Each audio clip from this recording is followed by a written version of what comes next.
welcome back to me, because like, y'all, where have I been? For real, like, where have I been? I am back from Peru and I have been for a little while.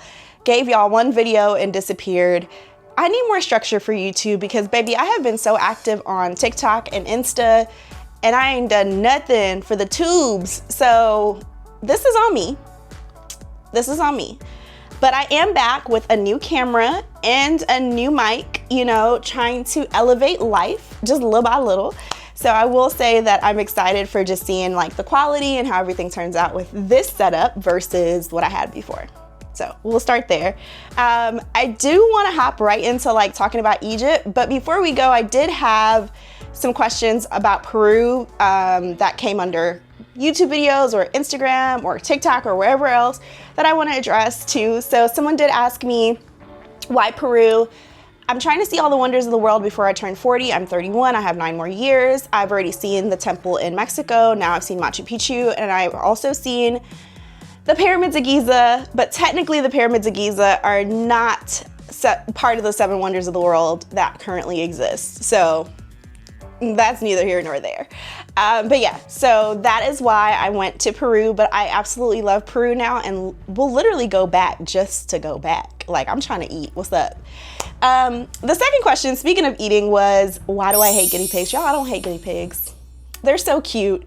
But when I go to a country and there's something that's a delicacy that I don't think has like any risk to eating it, like I know people go to Ghana and maybe they eat cats and end up with a parasite. I have heard this story. I'm not making that up, okay? I've heard that story. Like they went to a local village or something and they were offered a delicacy and they wanted to try it and they ended up with a parasite. I didn't feel that way about trying the alpaca or trying the guinea pig. I ordered it in a restaurant. Both of these are like very celebratory things that are cooked for baby showers and weddings and things. And I was celebrating turning 31. So y'all just gonna have to let me live. Live. And if you know, that used to be one of my Instagram names back in the day before it went to Living for Live. But anyway, here we are. Okay, so we're gonna hop into Egypt. So why did I go to Egypt? Kind of just touched on that a little bit. The pyramids of Giza are not a wonder of the world. Technically, they're an ancient wonder of the world, but they're the only ones that are standing still. So that is the only one that you can go to. I think it's like the Hanging Gardens and a few other things. You can find the list on Google, but we're not able to visit any of those. They're all gone. So that is why I went to Egypt. I really wanted to see the pyramids. I love Egyptian history, love all of the hieroglyphics and the different things, the pyramids, all of it has always been fascinating to me since I was a kid. So I was really interested in just understanding and seeing and all the things. So that was something that I was like really passionate about, on top of giving myself the goal of wanting to see all the wonders of the world. So technically it's 7, but it's 8 in my book, but UNESCO ain't asked me. So we gonna wrap that up. Who I traveled with. I do have my little guide here for like things that I want to share, make sure I share with you guys. So I traveled with, this was my 30th birthday. So the year before.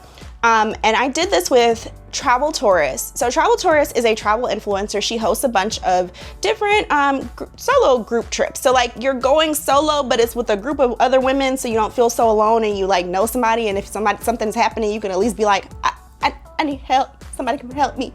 Somebody help me, you know? So it was about, I want to say 10 women on the trip with me. We had a roommate situation because this is a budget trip, because babes, I will travel on a budget. I just won't stay in a hostel. But that's another story for another day.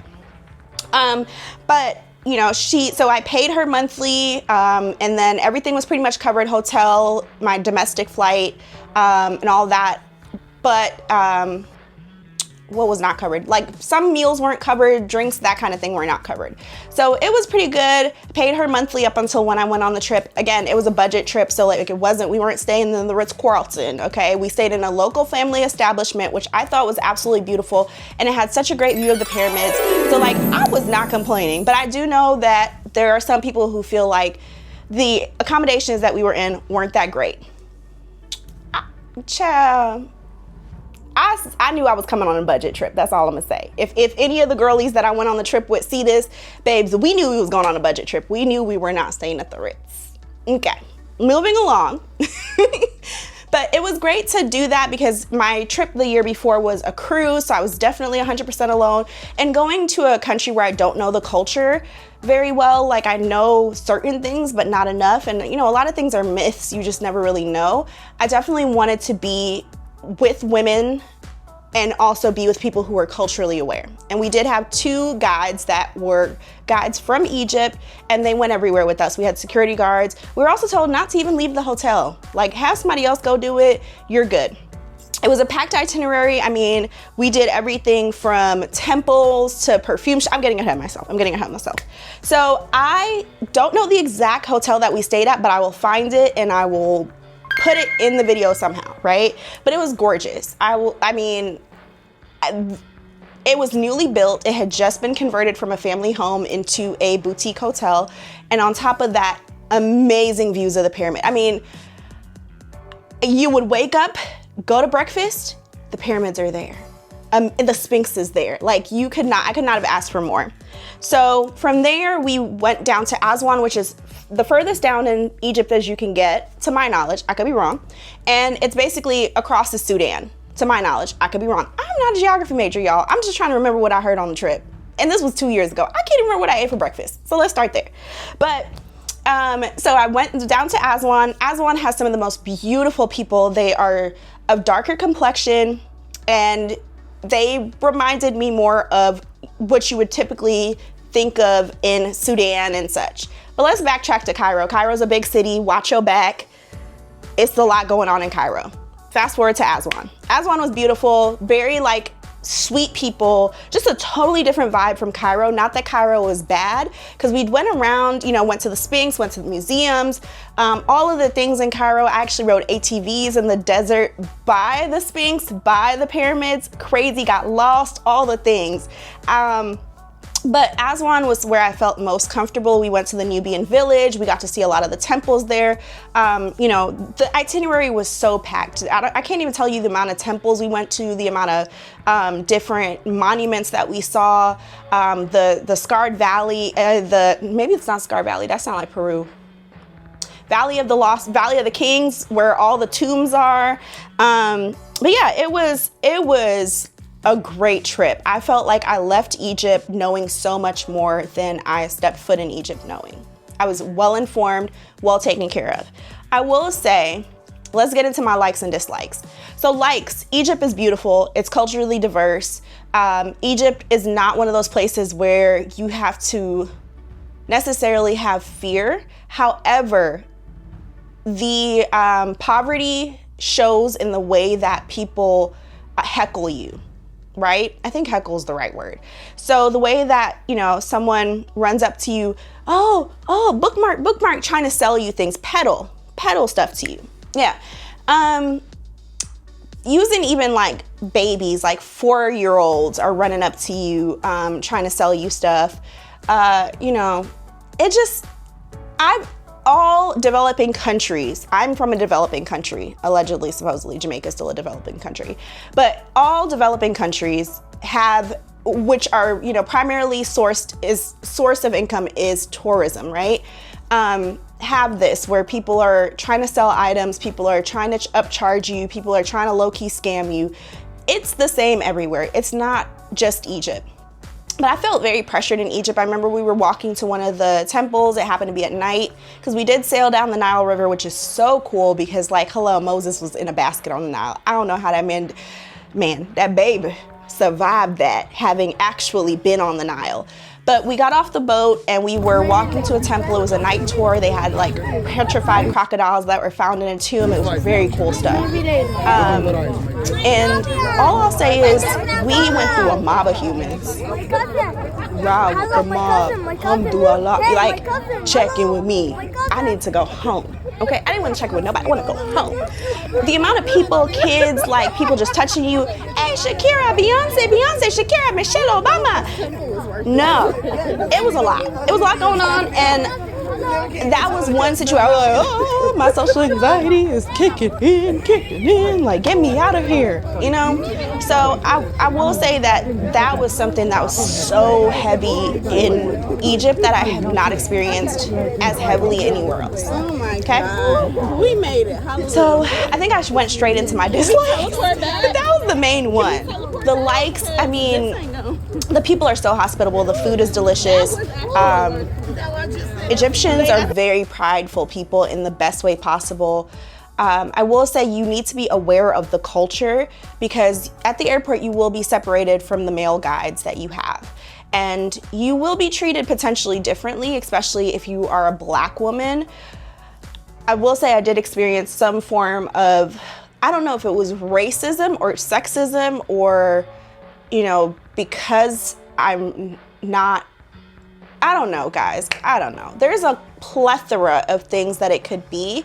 However, I remember being at the airport coming back so we went from Egypt to Aswan to Luxor, and then from Luxor, because from Aswan we got on the boat, went up to Luxor, came back, flew back from Luxor to Cairo.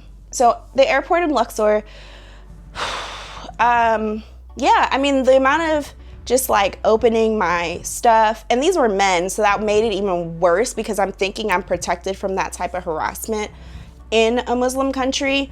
But the men opened my bags, went through my underwear, all of that type of stuff. So very invasive things happened. And I know I have friends who have horror stories about Egypt that I will not even share because it's not my place to share. But if you want to see the pyramids of Giza, if that is on your list, do not go alone. Make sure you go with people who know. Make sure you go with people you feel safe with. Make sure you are culturally aware and dress appropriately. I know women go to Egypt in shorts, in short skirts, in, you know, with the cleavage out. Babes, I'm all for a ass up, titty out moment, but Egypt is not the place for it. And it's the place to definitely be covered, to be looser clothed. Just, it's respectability politics, honestly, but it's also respect for the country that you're coming into. But even with all of that, I did feel like I wasn't necessarily respected in certain spaces. And there even was an instance at the airport with one of our guides where, you know, he felt like I embarrassed him because I ended up having a situation where, jump scare ahead, y'all, I lost my passport.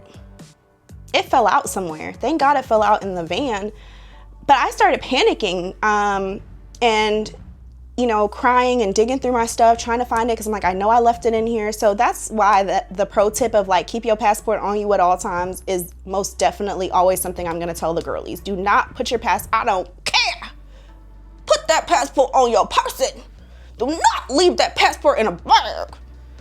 Because, babes, I was ready to crash out, okay, on myself, okay? Because, like, why did you do this? Anyway, the passport did make it back to me. It just fell out in the car somehow. I have no idea. However, you know, my guide was basically just like, you've embarrassed me. As a woman, you should allow the man to handle it.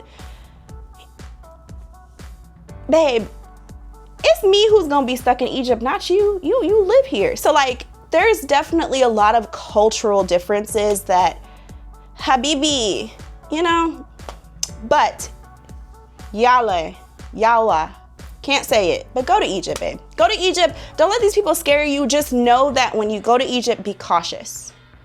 I learned some Arabic and I still cannot. I'm still struggling, but it's okay. We gonna get there one day. I'm doing a little bit better with the Spanish too. But let me get to whatever else is on this list, because I definitely kind of went in. Would I go again? So I want to go to Jordan because Jordan has Petra, which is actually a seventh wonder of the world. And Lux Tribes, which is another company that does group trips, goes to Egypt first. However, this is a luxury version of the trip. Not that I think because I went on the budget version with travel tourists, it would have made a difference in the experience I had. I really think that Travel Tourist did an awesome job curating the trip. You know, there were some things on the trip that it was just out of her control, people's personalities, all that type of stuff. But I highly recommend that you follow her on Instagram and check out her trips, because she goes to Bali, she goes to Mexico, she goes to Guatemala, she goes to all these places. Maybe she don't go to Mexico. I think she lived in Mexico. But anyway, like, she's really well traveled, and she does take very good care of her people when you travel with her.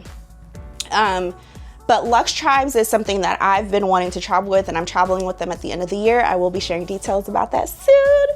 But actually, I'm going to be traveling with them twice in the next 12 months. But Lux Tribes does go to Egypt. Does go to Jordan, but they stop in Egypt for a couple of days, and it's just in Cairo. And I did look at the accommodations and stuff, and it is a more luxury experience. You still get to go back to the pyramids and all that stuff. So I would do that again. And I know too, the north side of Egypt has some really beautiful beaches. So people are always talking about going to the beaches, but then when I think of beaches, like, I want to be out and about. And I feel like you can't really do that in a country that is Islamic Muslim.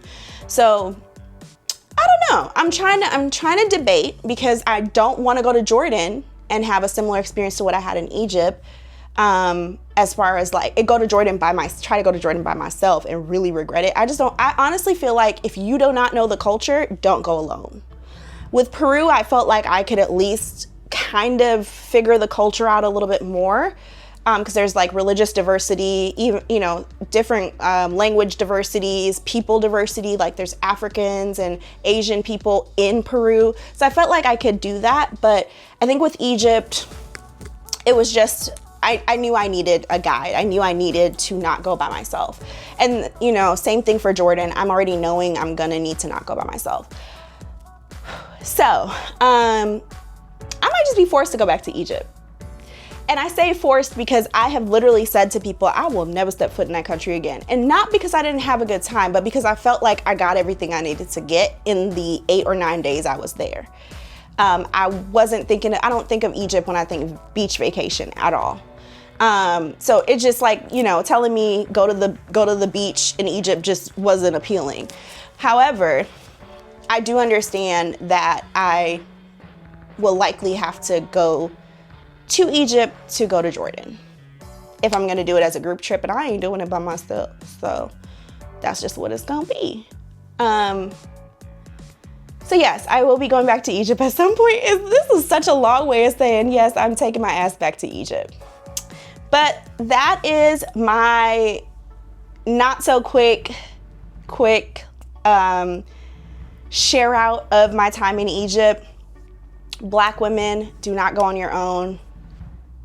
Dress accordingly is my other tip. Like, make sure you're covered up, wear the long skirts, wear the loose pants, like all the things. Do everything in your power to be respectful of the culture. Be prepared if you are going on a group trip with Travel Tourists that it is packed with education. This is a cultural immersion trip. It is not a let's relax on the boat, no. You're going temple, bus, another temple, bus, another monument, bus. Like, we eating in a car, okay? We not even coming out the van. We just gonna pass food to the back, you know? So be prepared for that. But I highly recommend using Travel Tourists. And she's done maybe 15, 20 trips to Egypt at this point. So it can only get better, right? And then I highly recommend still going to Egypt. Just don't go to Egypt and be ignorant. Know what you're getting yourself into. Be prepared. Do what you need to do. If that means learning a little bit of Arabic, because I know I said that about learning Spanish for Peru, but that was because I was going completely by myself. With Egypt, I at least had guides, so that made me feel a little bit different, like I didn't really need to know Arabic, but I kind of wish I would have had a little bit more Arabic lessons too. So yeah, go to Egypt, have a good time. You know, ideally I would say spend 8 to 9 days in Egypt and then come your ass home. And that's it. But if you have any questions or there's anything specific, I'm more than happy to answer questions. I'm trying to be as diplomatic as possible too, because honestly, I did not dislike going to Egypt. I just know that it is a very tricky, rocky subject as a Black woman. And I have shared with y'all the going in the markets and people Shakira Beyonceing you and touching you and picture and all this. And honestly, y'all, come here. The Asian tourists in Egypt were the real problem. There was a lot of Taiwanese and Chinese tourists, and they were the ones that could not stop staring. They were the ones that would literally just bombard you. They were the ones that had no idea what personal space is. And I don't know if that is a cultural thing, so don't get me wrong, and also maybe they just had never seen Black people before, but it was a lot. Because that actually happened a little bit in Peru too, where we ran into a big group of Asian, I'm not sure which country they were from, tourists, and they all stared me down like I was a monkey in a zoo. So I will say, it's just, you know, traveling, you're gonna have something. Don't expect to travel and have it be smooth sailing. The only smooth sailing is going to heaven, you know? And that ain't even smooth because you gotta figure out the stuff. Anyway, that's not what we're here for. But like, comment, and subscribe, and ask your questions about Egypt below. I'm gonna stop ranting because this was not even supposed to be 20 minutes long. But I'm so grateful that you guys are here, and if you have any questions, ask them below.